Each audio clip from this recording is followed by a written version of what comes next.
Please don't let hospital people see it.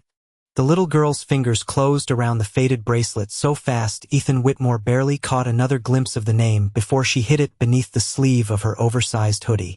But it was already too late. He had seen the white plastic band. He had seen the date. And for the first time in 7 years, the billionaire who owned half the hospital suddenly looked like a man who had forgotten how to breathe. 3 hours earlier, the ballroom inside St. Gabriel Medical Center had been glowing with crystal chandeliers and polished smiles. Women in silk gowns drifted between tables carrying champagne flutes while cameras flashed against the gold backdrop printed with Ethan Whitmore Foundation in sharp white letters. Ethan stood near the stage shaking hands he would not remember tomorrow. Another donation, another speech, another photograph beside people pretending to care about suffering for exactly one evening. His tuxedo jacket still smelled faintly of expensive cedar cologne and hospital disinfectant by the time he finally slipped away from the gala shortly after midnight. He told security he needed air. The truth was simpler. Crowds exhausted him now, especially hospitals. As Ethan walked through the quieter employee corridors behind the main surgical wing, the building changed. The polished marble disappeared. The lighting turned harsh and pale. Somewhere deeper in the service hallways, industrial washing machines rumbled like distant thunder. He loosened his tie slightly as he passed a maintenance cart overflowing with folded sheets. A blinking security monitor above the laundry entrance caught his attention for a moment. One camera feed was missing, just black static flickering quietly in the corner. Ethan frowned but kept walking. Then he saw the little girl. She was curled asleep beside a blue rolling laundry bin near the loading dock doors. One thin sneaker half hanging off her foot. A small brown hand rested against her cheek. The other clutched the strap of a worn backpack like she expected someone to steal it if she let go. She could not have been older than 7. The fluorescent light above her buzzed softly. Her breathing looked shallow even in sleep. Ethan stopped automatically. "Hey," he said quietly. "Kid." The girl startled awake instantly, sitting upright with the kind of panic that belonged to children used to being chased away. "I'm sorry," she whispered before he even spoke again. "I wasn't stealing nothing." Her voice was hoarse with exhaustion. Ethan noticed there was detergent powder dusted across the knees of her jeans. A hospital laundry tag was clipped loosely to her backpack zipper. Employee family. Probably waiting for a parent finishing night shift. He should have called security. Instead, his eyes caught something pale sliding from beneath her sleeve as she pushed herself upright. A bracelet. Old. Worn thin. Hospital issued. Ethan reached down before he fully thought about it. "You dropped." The girl jerked backward fast enough to slam against the laundry cart. "Don't," she said sharply. Too sharply for a child that small. Ethan froze slightly at the sound of it. Her sleeve had slipped higher now. The bracelet was fully visible beneath the fluorescent light. White plastic. Cracked edge. Burn mark near the clasp. And printed across the faded surface in black hospital lettering were words Ethan Whitmore had not seen since the worst night of his life. Baby girl Whitmore. April 17th. His hand lowered slowly.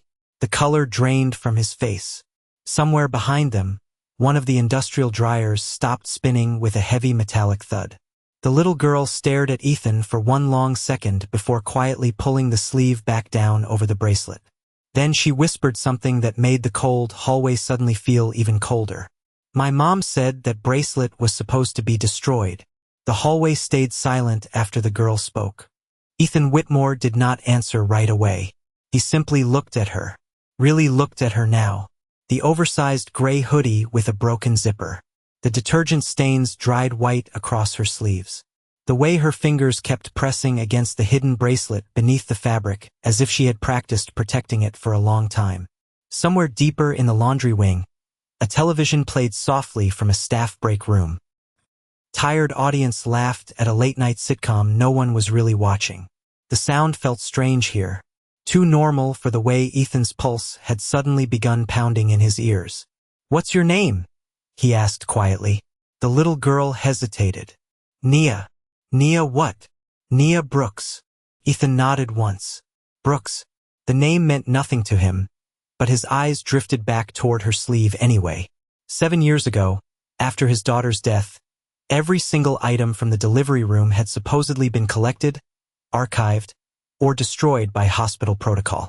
The bracelet should not exist, especially not here, especially not on her wrist.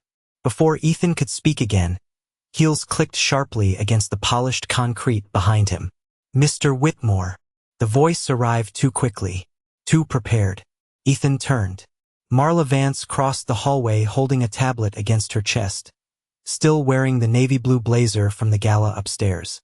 Her smile appeared instantly the moment she saw him, polished and practiced from years of hospital fundraising dinners.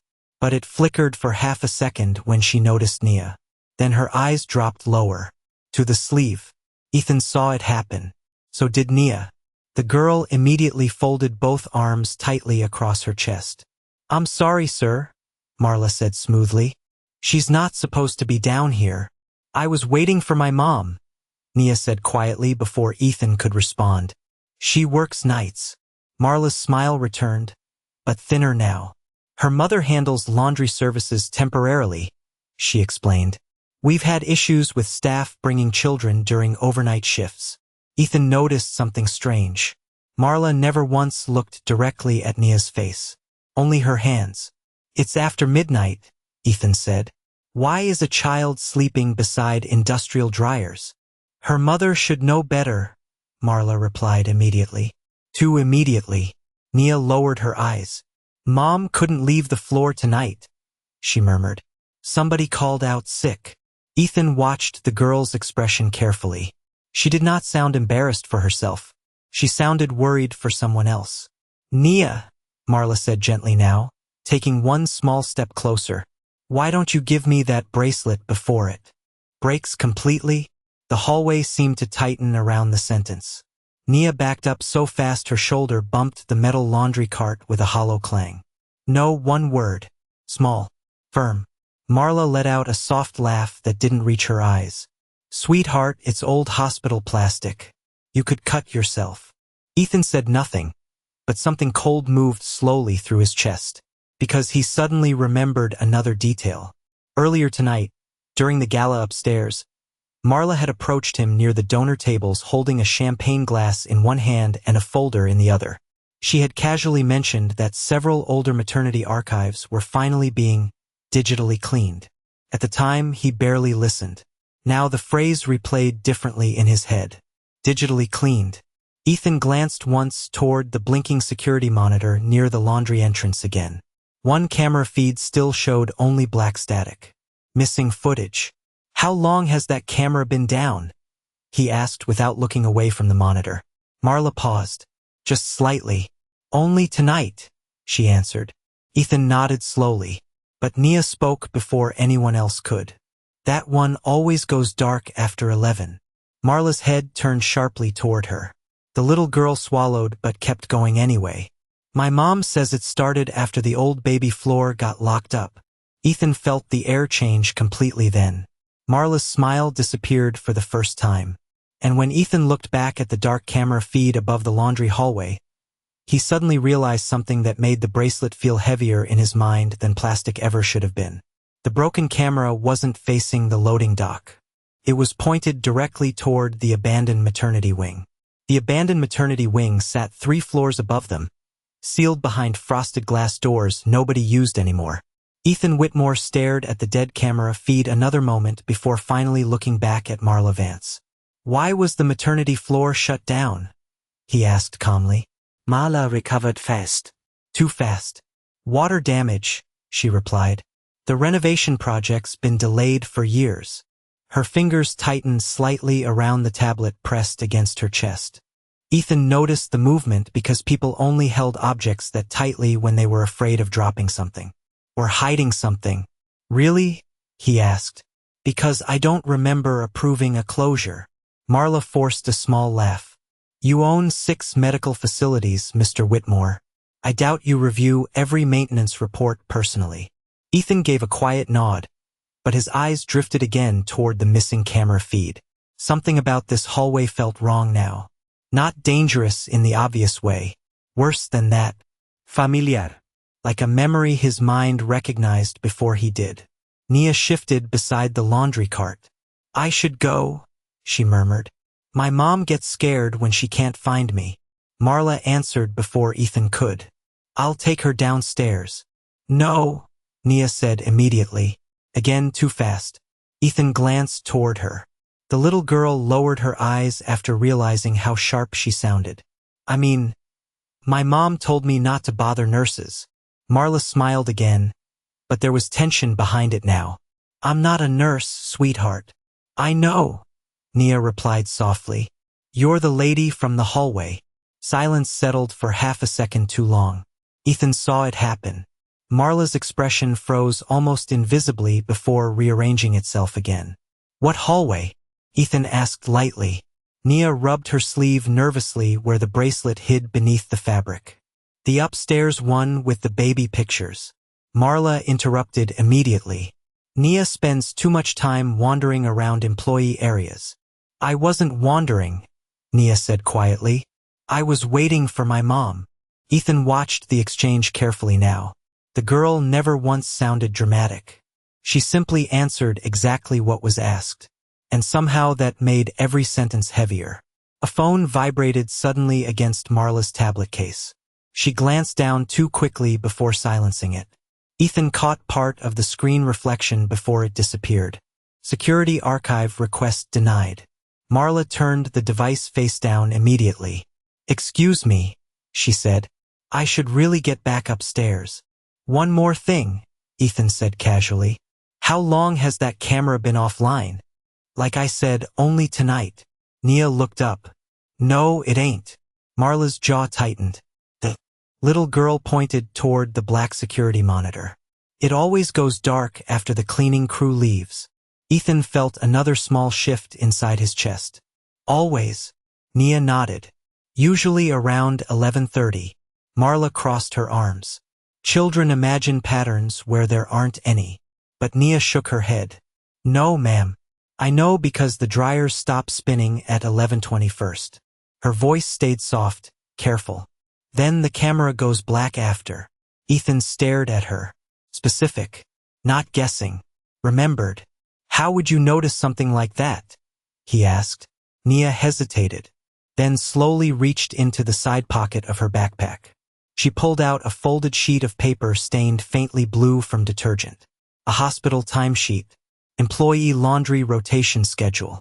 Certain hours were circled in pencil. 11:20. 11:30. Midnight. Ethan took the paper carefully. "What is this?" "My mom writes down machine times so she knows which dryers overheat," Nia explained.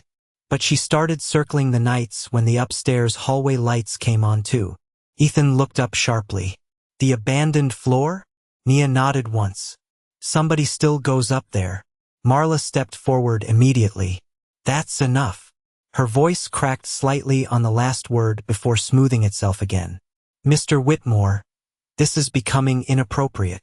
Ethan didn't answer right away. He was looking at the timesheet in his hands now. Most of the dates meant nothing at first, until one finally did. April 17th, circled twice.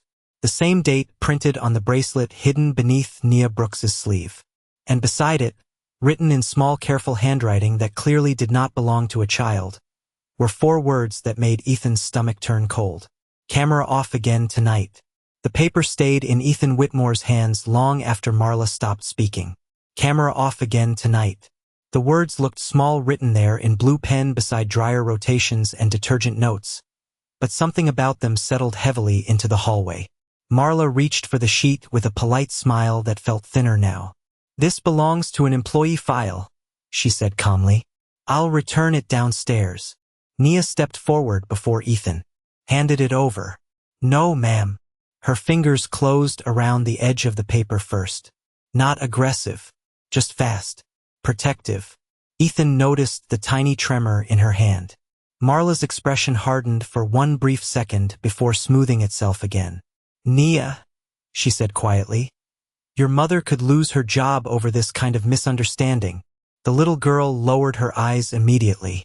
Ethan saw guilt flash across her face before fear did. "She already loses hours," Nia whispered. They cut them when she asks questions. Silence stretched between them. Somewhere nearby, an elevator dinged softly. A janitor pushed a mop bucket past the hallway entrance without looking at any of them. The world kept moving while something invisible tightened underneath it. Mr. Whitmore. Another voice entered the corridor. Ethan turned as his attorney, Daniel Reeves, approached briskly in a charcoal coat, phone still in hand. Daniel stopped the moment he saw Nia standing beside the laundry cart. His eyes moved automatically over the scene. Child. Laundry wing. Hospital administrator. Tension. He understood enough immediately to become careful. Your driver's waiting, Daniel said quietly. Ethan didn't move. Daniel, he said instead, handing him the timesheet. Tell me what you see. Daniel scanned the paper quickly. Employee machine schedule. And Daniel's eyes paused briefly near the handwritten note. Then he looked up toward the dead camera monitor. Ethan watched the exact second his attorney realized this was no longer about a child sleeping beside laundry bins. Interesting, Daniel murmured carefully. Marla folded her arms. With respect, this is being exaggerated. A tired employee wrote down maintenance complaints. That's all. Daniel gave a polite nod. Of course. But he did not hand the paper back. Marla noticed that too. Her smile returned again, colder now. Mr. Whitmore, I really think it would be best if the child went home. I am home, Nia said softly before anyone else spoke. The sentence landed strangely in the corridor. Ethan looked toward her. Nia pointed quietly toward the service elevators. Mom says hospitals are where people stay when nobody else wants them. Marla exhaled sharply through her nose. That's enough.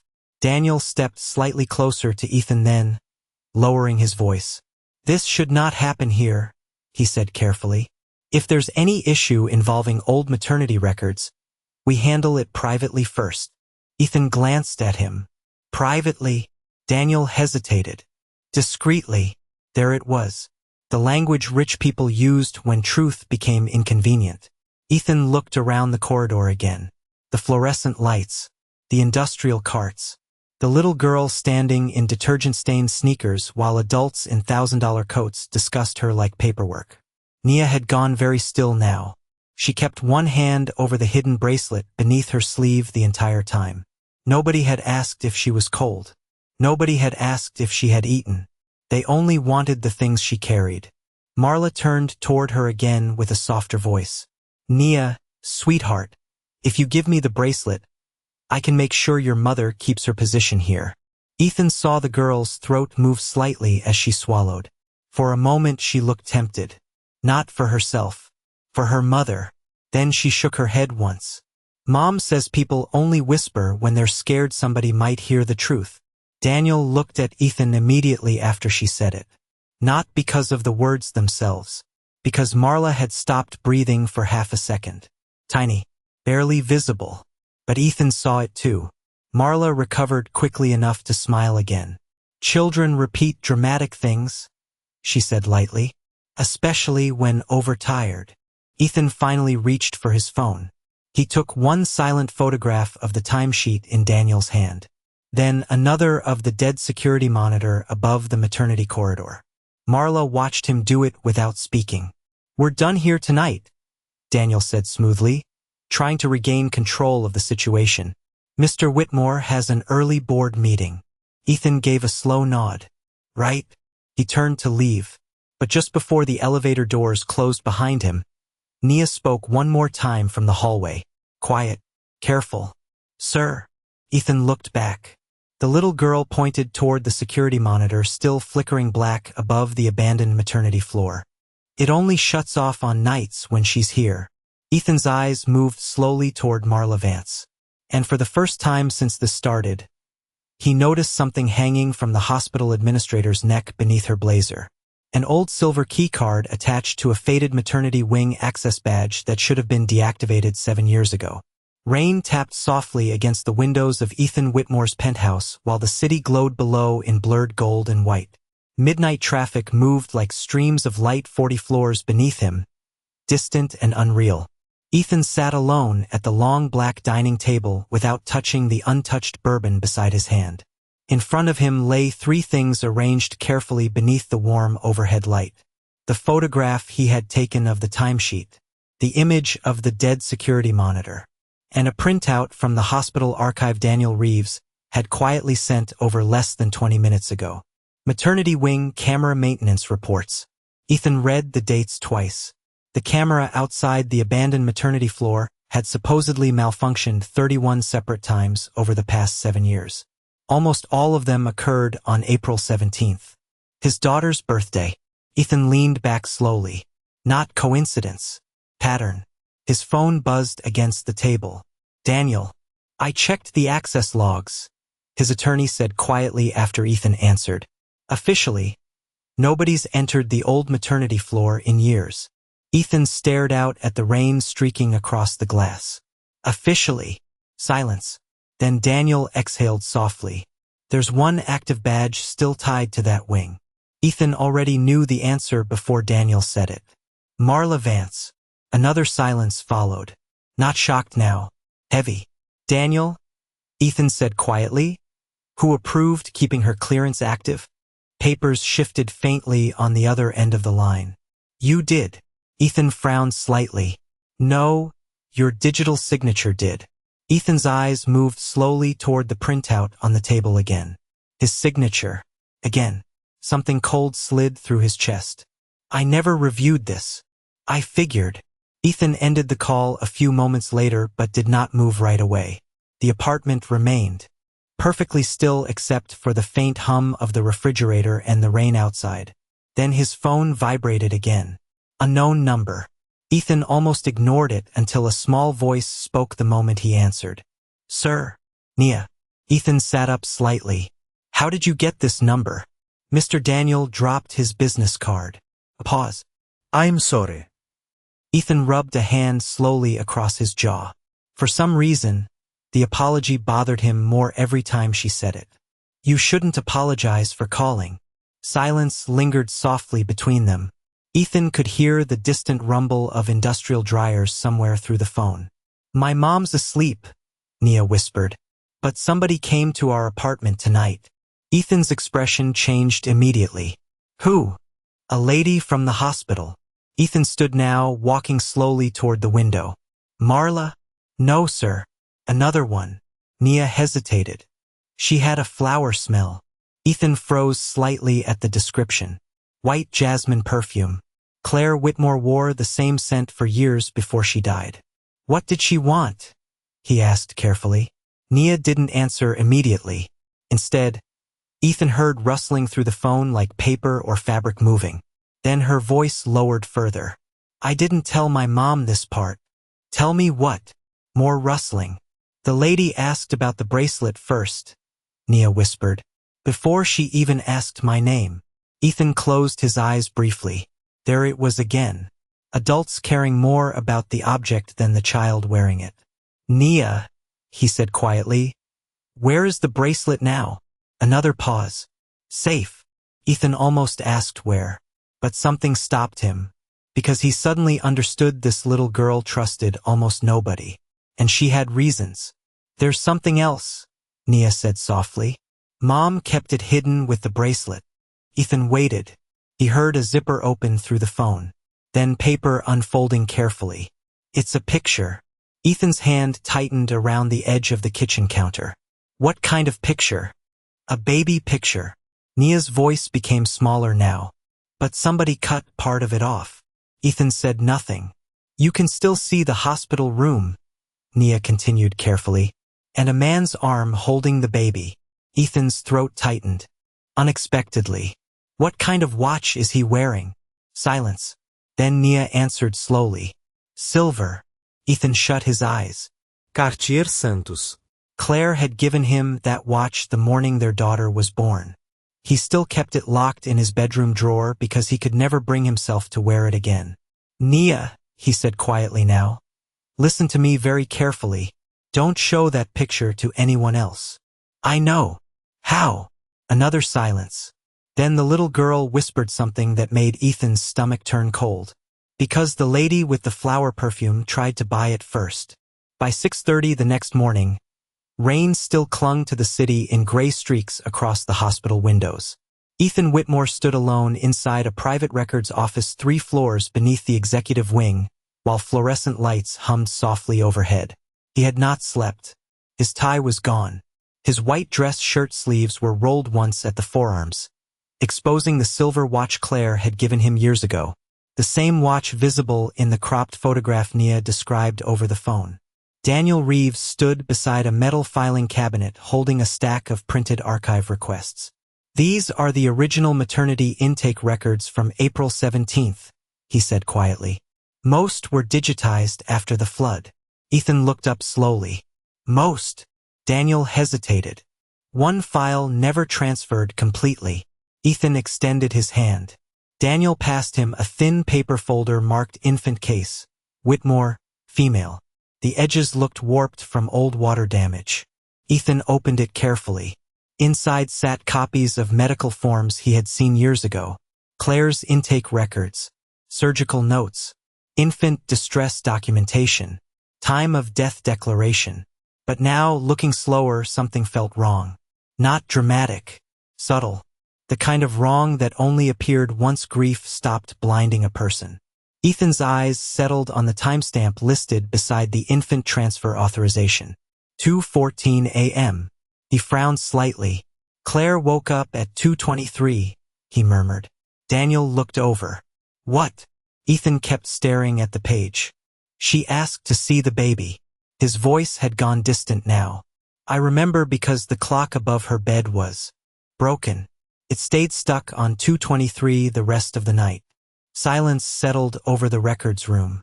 Ethan looked again at the transfer authorization supposedly signed before that moment. 11 minutes before Claire even regained consciousness. Daniel slowly lowered the papers in his hand. "That's not possible." Ethan said nothing for several seconds. Then he closed the folder carefully and handed it back. "I want every employee who worked maternity that night." "Ethan," quietly. Daniel nodded once. No argument this time. Ethan turned toward the small office window overlooking the lower parking structure. Hospital employees crossed the wet pavement below carrying coffee cups and backpacks, beginning ordinary shifts inside a building suddenly full of ghosts. His phone vibrated once. Unknown number again. "Nia." Ethan answered immediately this time. "Sir." Her voice sounded lower. Tired. Ethan glanced at the clock. "You should be asleep. Mom left for work already."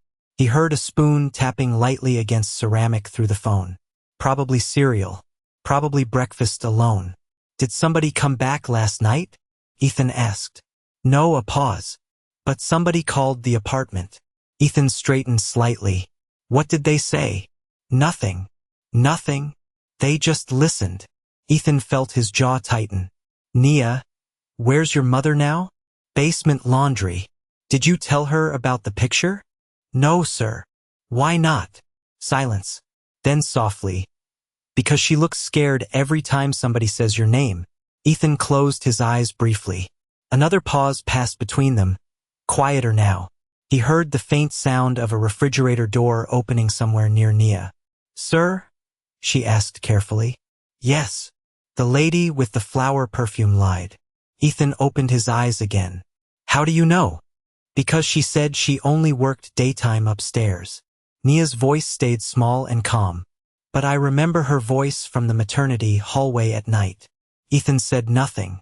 "My mom says voices stay in your memory longer than faces when you grow up around tired people." Ethan leaned one hand slowly against the records desk. Somewhere nearby, a copier machine started printing. Ordinary sound. Cold. Room. Tightening air. "Nia," he said quietly. "Did your mother ever tell you where she got the bracelet?" "No." "Did she say whose it was?" "Only that somebody important wanted it gone." Ethan lowered his eyes toward the old maternity file still sitting open beside Daniel. Water damage curled the paper edges inward slightly. One page sat partially loose from the staples now. Ethan reached down absently and lifted it free. His breath stopped. The final page beneath it had never been included in the digital records. A nursery transfer sheet. One infant reassigned temporarily after maternal complications. No baby name listed.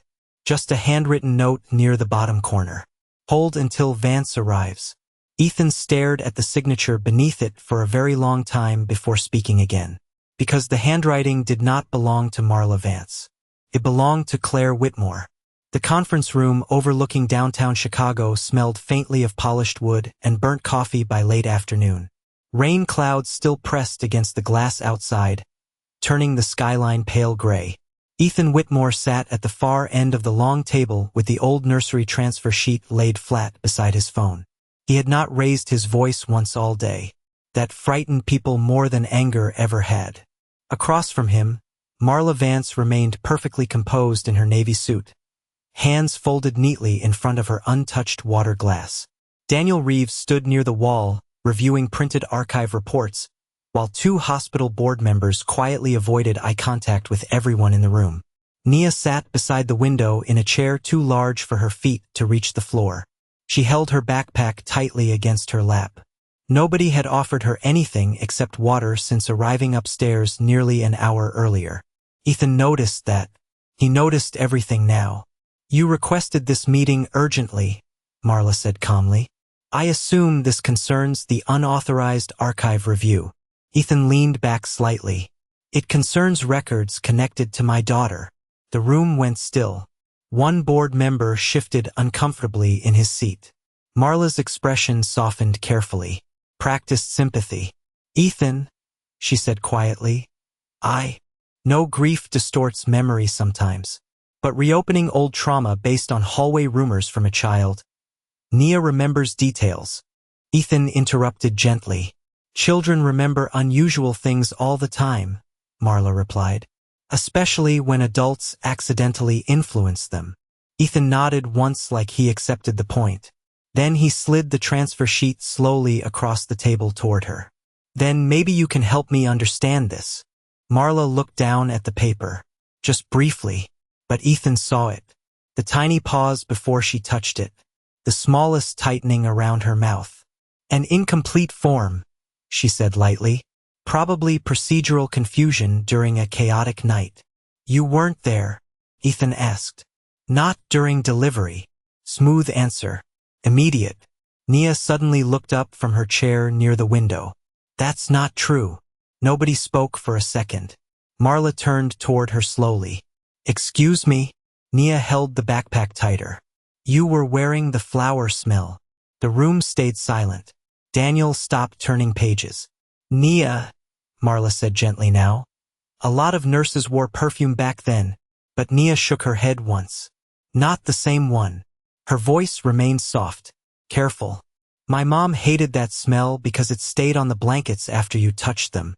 Ethan watched Marla very closely now, still composed. But her hand had not left the edge of the transfer sheet. "You're confusing memories," Marla replied. "You were a baby." "No," Nia said quietly.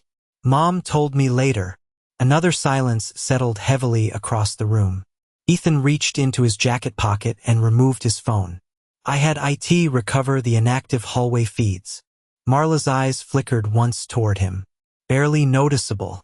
Ethan placed the phone face up on the table. A loading symbol rotated slowly across the screen beside Security Archive Restoration. 87%. Nobody touched the water glasses anymore. Nobody even blinked much. Rain tapped softly against the windows. Ethan spoke calmly. "You told me this morning the maternity floor closed because of water damage." "Yes. And you said nobody accessed it after shutdown." "Correct." Ethan nodded slightly. "Then why was your badge used there 34 times over the past 7 years? One of the board members looked sharply toward Marla now. She recovered quickly. "Administrative review." Stared without blinking as Marla disappeared down the maternity corridor, carrying the infant away from the nursery instead of toward it. Then the video ended abruptly in static. The room remained completely still. Marla sat motionless now, her expression pale but carefully controlled. "That footage proves nothing," she said finally. Her voice almost sounded normal again. "Almost.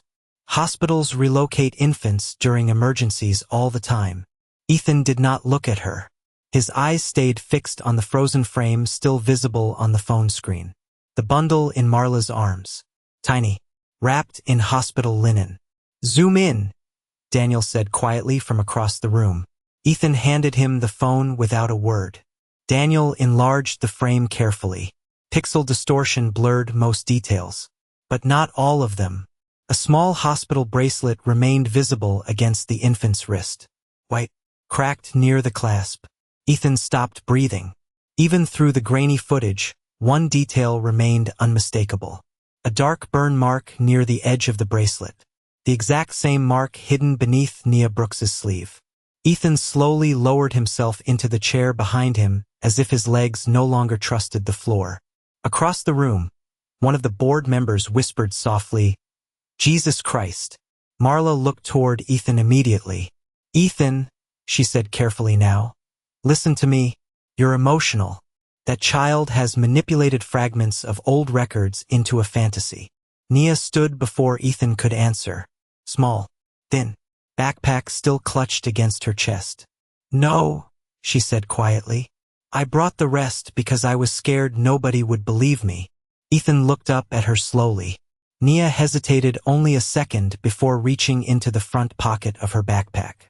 Then she placed a small silver digital recorder onto the conference table. Old, scratched, cheap plastic. Marla's face changed instantly. Not panic. Worse, recognition. Ethan noticed it immediately. "Where did you get that?" Marla asked too quickly. Nia looked toward her. "Laundry cart." Silence crashed into the room. "Mom found it years ago stuck inside old sheets from upstairs," Nia continued softly. "She thought it was broken." Ethan stared at the recorder now. "Does it work?" Nia nodded once. "I fixed the batteries with tape." Daniel slowly picked it up. "There's an audio file dated April 17th, he said quietly after checking the screen. Marla stood abruptly from her chair. "That recording is hospital property." Ethan finally looked at her then. Calmly, quietly. That frightened her more than anything else had so far. "Play it," Ethan said. Daniel pressed the button. Static crackled softly through the room first. Distant footsteps. Metal tray noise. Then voices. A younger Marla Vance speaking sharply somewhere close to the recorder. "The Whitmore baby cannot stay with that mother." Ethan froze completely. The room disappeared around him. Nobody moved. Nobody interrupted. Another voice answered nervously. "But the records. Switch them." Marla's recorded voice sounded colder this time. Clinical. Efficient. "Her husband owns the hospital. He'll survive." Ethan's face lost all color. The recording continued. "What about the other infant? Temporary transfer. Nobody asks questions about laundry staff." Ethan closed his eyes. Just for 1 second. 7 years. 7 years of flowers at a grave with no child inside it. 7 years of believing Claire died grieving a daughter they never even buried correctly. 7 years while a woman working night laundry shifts raised the child his own hospital stole. Under his own name. Under his own foundation. When Ethan opened his eyes again, something inside him had gone terrifyingly still. Marla took one careful step backward from the table. "Ethan." He lifted one hand slightly. Not angry. Not loud. Just enough to stop her speaking. Then he reached forward slowly, took the recorder from Daniel's hand, and placed it carefully beside the old maternity transfer file in front of him. His voice, when he finally spoke, was calm enough to chill the entire room. "Call my attorney." 3 weeks later, the old Whitmore maternity wing stood dark behind locked glass, while federal investigators carried archive boxes through the lobby under the eyes of reporters and hospital staff. Nobody spoke loudly anymore when they passed Marla Vance's name. The recordings, the falsified transfer records, the altered signatures, and the hidden access logs had spread through the board faster than any public statement ever could. By the end of the week, Marla had been removed from administrative control, her nursing license suspended pending criminal investigation. 2 board members resigned quietly after internal audits revealed years of concealed complaints from low-income patients that had never been reported upward. Ethan Whitmore signed every termination order himself. Calmly, publicly, without hiding behind lawyers or assistants. But the part that unsettled Chicago most was not the scandal. It was the press conference afterward. Cameras flashed across the hospital atrium while Ethan stood behind the podium in a dark charcoal suit with no prepared speech in front of him. The same man once photographed beside charity checks and polished donor galas now looked exhausted in a way money could not soften. "For 7 years," he said quietly into the microphones, "people working inside my own institution believed poor employees could be ignored because nobody powerful would listen to them." Silence spread through the room. "That failure belongs to me." Reporters stopped typing for a moment after that. Behind the cameras, Tasha Brooks stood near the back wall wearing a borrowed Navy coat and hospital ID badge clipped carefully to the collar. But the word temporary had finally been removed from beneath her name. Ethan had restored every unpaid overtime hour the hospital owed her with interest. He also reassigned her permanently to pediatric patient care support after discovering she spent years secretly helping exhausted mothers during overnight shifts anyway. Tasha almost refused the promotion at first because she thought accepting it would make her look bought. Ethan understood that immediately, so instead of sending money, he sent lawyers. Quietly, the apartment landlord threatening eviction suddenly stopped calling. Medical debt collectors disappeared after the hospital reopened old insurance denials connected to Claire Whitmore's maternity case. And when reporters tried to photograph Nia outside school 2 days later, they found a legal protection order waiting before they even reached the sidewalk. Ethan never announced that part publicly. Some protections did not belong in press releases. Late one evening, long after the reporters were gone, Ethan sat alone at the long kitchen table inside the penthouse while soft jazz played quietly from hidden speakers near the ceiling. Rain tapped gently against the windows again, softer now than the storm from that first night. Across from him, Nia sat wrapped in an oversized cream sweater one of the house staff had bought after noticing she kept sleeping in hoodies even indoors. A half-finished glass of milk rested beside her elbow. Ethan noticed she still drank slowly, like someone used to making food last longer than it should. The old hospital bracelet sat inside a small glass box near the center of the table now beside the silver recorder and the faded photograph with Ethan's watch still visible in the corner. Evidence once meant to disappear. Nia looked toward the bracelet quietly. "You gonna throw it away now?" she asked. Ethan leaned back slightly in his chair. "No. Even after everything?" He shook his head once. "That bracelet is the reason I found you." Nia looked down at her milk for a moment. The kitchen lights reflected softly in the glass. "Mom says rich people usually stop listening once things get uncomfortable." Ethan's chest tightened slightly at the sentence because he knew she had learned it from watching the world, not from bitterness. He looked toward the child sitting across from him. The child who had slept beside industrial laundry bins while carrying the truth every powerful adult around her tried to erase. "Your mother was right about a lot of things," he said quietly. Nia nodded once as if that answer made sense. Then she reached into her backpack and carefully pulled out the old cropped baby photograph. This time she slid it across the table toward him fully. Not hidden anymore. Ethan picked it up slowly. For the first time in 7 years, he looked at the picture without feeling buried alive by grief. Because now there was finally someone sitting across from him who belonged inside the missing half of it. Nia rested her chin lightly against the sleeve of her sweater and glanced toward the rain outside the windows.